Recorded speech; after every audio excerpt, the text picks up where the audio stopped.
Boss, can we start by just getting your appraisal of the win up at Inverness? Some nervy moments, but we got there in the end. Yeah, probably wasn't our best performance, but obviously this stage of the season it's about results, and it was a fantastic result to go there and pick up 3 points.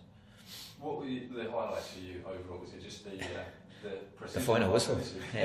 Final whistle probably was the highlight, to be honest. But we, like I said, we didn't perform in the first half, particularly second half. Once they scored, we came out of our shell a little bit and played quite well from there on in. But the highlights are we showed a lot of character again. We've been written off going up there and go a goal behind and go a goal in front and get clawed back with a lucky enough goal, I think, and then to show the character to go and win the game shows that the players are up for a fight, and real good character about them on the day. Gary O'Connor, you gave him a starting position. He responded with another great goal. How do you feel his form is starting to pick up? Yeah, well, I mean, we probably took Gary out of the equation in the last 2 to 3 weeks to try to get him a little bit fitter, and he's worked on that himself, and we're hoping that towards the end of the season from now on in that he should be fit enough to pick us up a few goals, and that's what he's capable of doing. You've seen his finish, his movement for the goals, fantastic goal, and the goals we scored were decent goals in fairness, so I think he's moving along quite nicely now. We're at the stage of the season where we need him fit and scoring goals, and hopefully he'll bring that to the table. Rewinding back to Hanlon's goal as well, it was unusual before your appointment that we would ever score from a set piece, so the fact that we are scoring from free kicks and corners, that's got to be a positive, hasn't it? Yeah, it's a positive. It took Lee 3 times to get it past the first man, mind you, but no, it was a great ball in the third attempt, and fabulous header. I'm sure Terry'd be disappointed he didn't pick him up, but he showed a lot of desire and commitment to get on the end of the ball, and that's what we've been asking to do off set pieces, make sure don't just be up there, but be up there for a reason to get your head on something and score as a goal. It was a big goal, important goal for us, Paul got, so delighted for him because he's been very, very good for us defensively, and if he can add that to his game where he can score a few goals over the course of the season, it'll be a big plus for him as well as the club. Obviously, we've got the deadline for the season ticket early bird discount on Friday. What would be your message to folk that perhaps were weighing up whether or not to invest next year? What would you say to them?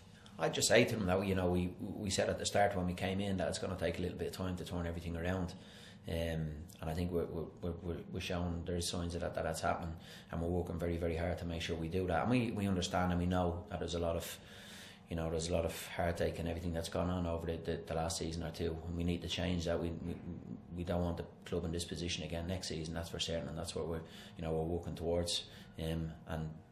By people obviously purchasing their season ticket, it means we can move forward as a club and help us, bring in some quality players as well to help the boys we have here. So if you haven't done it yet, I'd advise you to go out and do it. And the supporters have been magnificent again on Sunday. We didn't have massive numbers, but the ones we did have up there were very vocal and encouraged the team, even then we didn't play well. So but it's probably the other people that haven't travelled to too many away games that you have lost a little bit of belief. We need them just to stay with us, stay focused, and we're going to need them to bring the club forward. We all want to bring the club forward next season, and we need everybody on board to do that. Yeah, well, we're home this weekend. It's a massive game for us. If we can pick up 3 points, it'd be a massive 3 points for us, and it gets us closer to the end of the season and keeps that gap no matter what happens elsewhere. So all I'd say, no, look, I've gone over this before. I don't want to be degrading to them neither, but stick with us. If things don't go well initially in the game, just stick with us, get behind the team, and we'll do our best to turn that around. And they are a big, big help. I think you've seen in a lot of the away games where we've had a big vocal travelling support. They've been a massive help to the players, and we'll try and encourage that again at the weekend. On topic of home and away fixtures, the post-split fixtures have now been announced by the SBL. Some interesting ones, to say the least, kicking off against Kilmarnock on a Sunday, finishing again up in the Highlands on a Saturday, last game of the season. What's your reaction to that?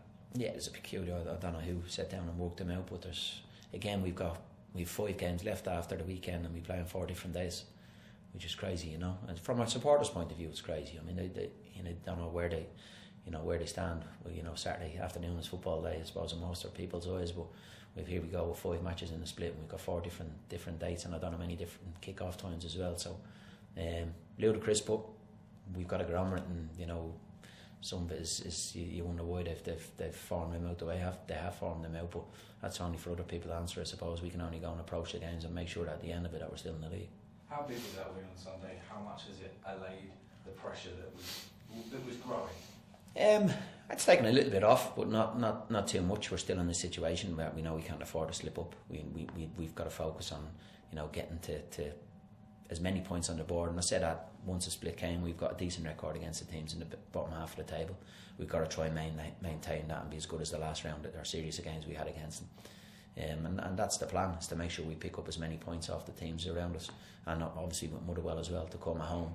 That gives us an opportunity to try and get more points on the board. So it's really important we just stay focused, not get carried away. We've had a decent result, like I said about the cup game. We've got a decent result. We got us in the semi-final, but Parkett, we've got some big games before that, and then we move in after that. We move into some really crucial games for us in the league. So it's just a matter of making sure that we pick up enough points to stay safe.